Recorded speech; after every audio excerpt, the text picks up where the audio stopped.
everyone, my name is Sandra and I am a speech pathologist who's been working in a preschool for over 20 years.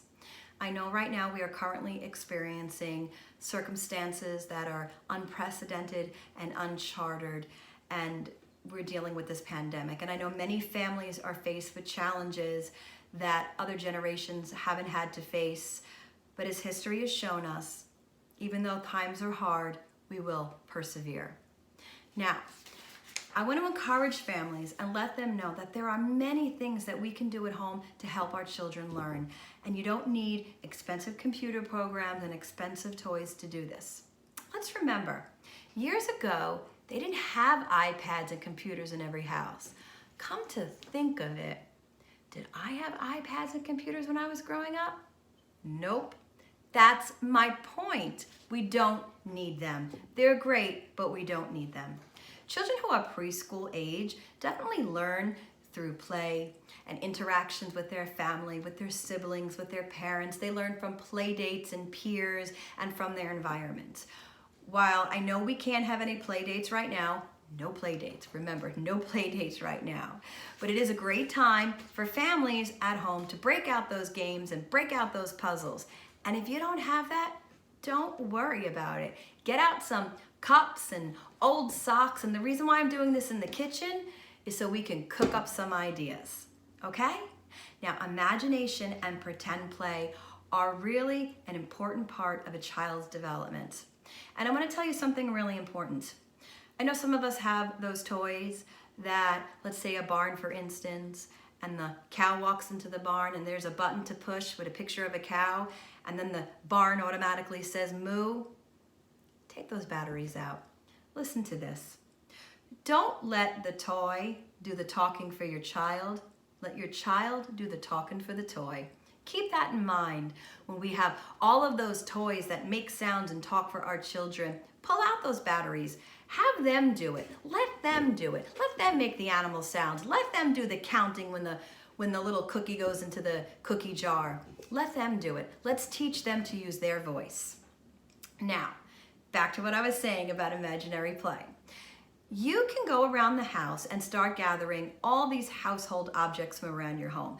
You can get some cups and pretend food, and you can get a hairbrush and some doll furniture and spoons and cups and Tupperware and washcloths and old socks. Hey, anything you can find around your house that you can use with your child that is appropriate and safe, okay? Now, with pretend play, you can create a whole variety of different situations. You can feed the baby doll with a bottle. You can pretend to pour juice. You can pretend to spill the juice. You can feed the dinosaur. Listen, use your imagination. And as you create these pretend play situations, I want you to think of questions that you can ask. So if somebody is feeding a dinosaur, feeding the baby, you can say, who are you feeding? Or you can say, what is the baby doing? Or what is the dinosaur doing? You can have them pour the juice and say, where is the juice? You want them to respond, in the cup, on the table, something like that. When should we put the baby or the dinosaur to sleep? These are really good questions. And just remember, if your child is struggling to answer those questions, prompt them, give them a little help. And if they can't, model it for them and have them say it back. And that's how we teach them at this point. Fun thing to do. Pretend spill the juice or spill a little juice on the table. Say, oh no, I spilled the juice. What should I do? And you want to see, can your child problem solve? You want to see, can they say, get a paper towel? Oh no, we made a mess. We want to create a situation where they need to give you an answer or give you a response. Now, for those of you who don't have access to a lot of toys, you know what? You can make some. And I have to tell you, even if you have access to all those toys, making them is so much fun. Now, if you have some old wooden spoons, you can get some paint or some markers or crayons. And this is a really fun idea. You can make puppets with your old wooden spoons, and you can have a puppet show, and the children can make their puppets talk. This is a really fun idea. And the same thing goes with those old socks. Old socks are also great for making little puppets and things like that. Now, the box. That's always my favorite. A lot of people these days have these boxes coming to their house. Amazon, yes, I shop on Amazon. You can take the box and you can do lots of things with this box. I also want to mention, when you get the mail, ever notice the supermarket send you those flyers and there's always pictures of food and kitchen items, and a lot of the furniture stores will send pictures of furniture scenes, their advertisement.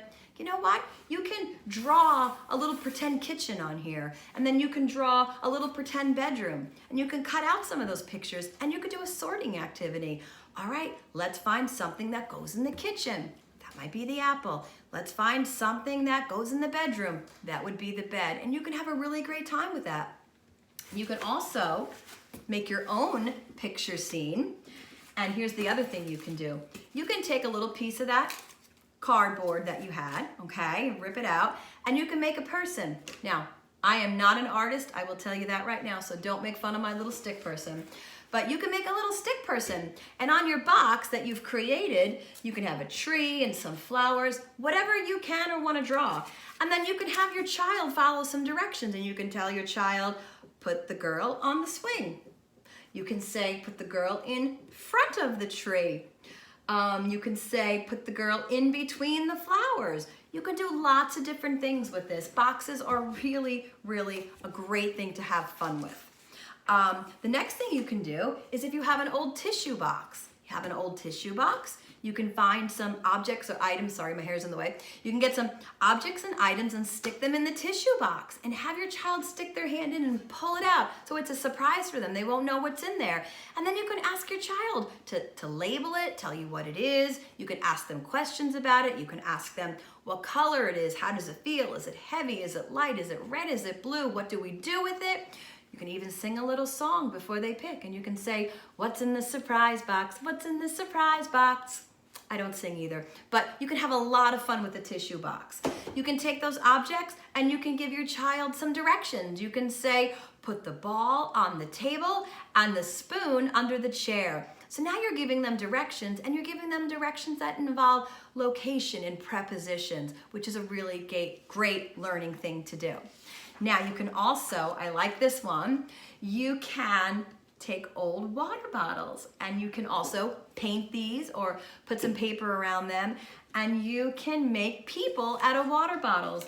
And with that same cardboard box that you were cutting people out of, you can rip off another piece, and after you make your water bottle, you can add on little feet, or you can add on arms, and you can work on body parts with your child. Let's put on the feet. Where do the arms go? When you make a little face, you can work on eyes, nose, mouth, and you can even ask them questions. What do we do with our eyes? What do we use our nose for? Lots of different things. Another thing is, now we all have that Tupperware or those boxes in our cabinet that don't have a lid and we don't know what to do with them. Well, hopefully some of them are different sizes, and you can use these to help your child with concepts. You can have 3 of them put out, and you can ask them, show me the one that's big.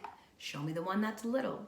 You can use which one is the biggest, which one is the smallest. You can also stack them just like this, and you can say, show me which one is on top, which one is on the bottom, which one is in the middle. Lots of things you can do with these. Now, if you have Matchbox cars or Legos or any other toys, you can say, find all the red cars and put them in this bin.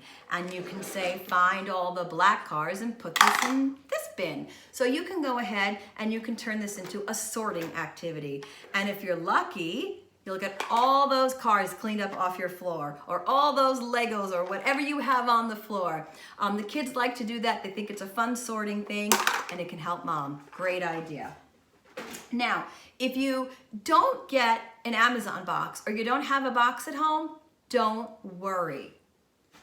You can use an old cereal box. When the cereal's all done, you can go ahead and you can cut the box down and around, and it'll fold open, and inside is cardboard. So you can make picture scenes on that. You can color on that. You can glue pictures on that from magazines or flyers that come in from the house, and you can ask your child questions about that. So there's so many very cool activities that we can do.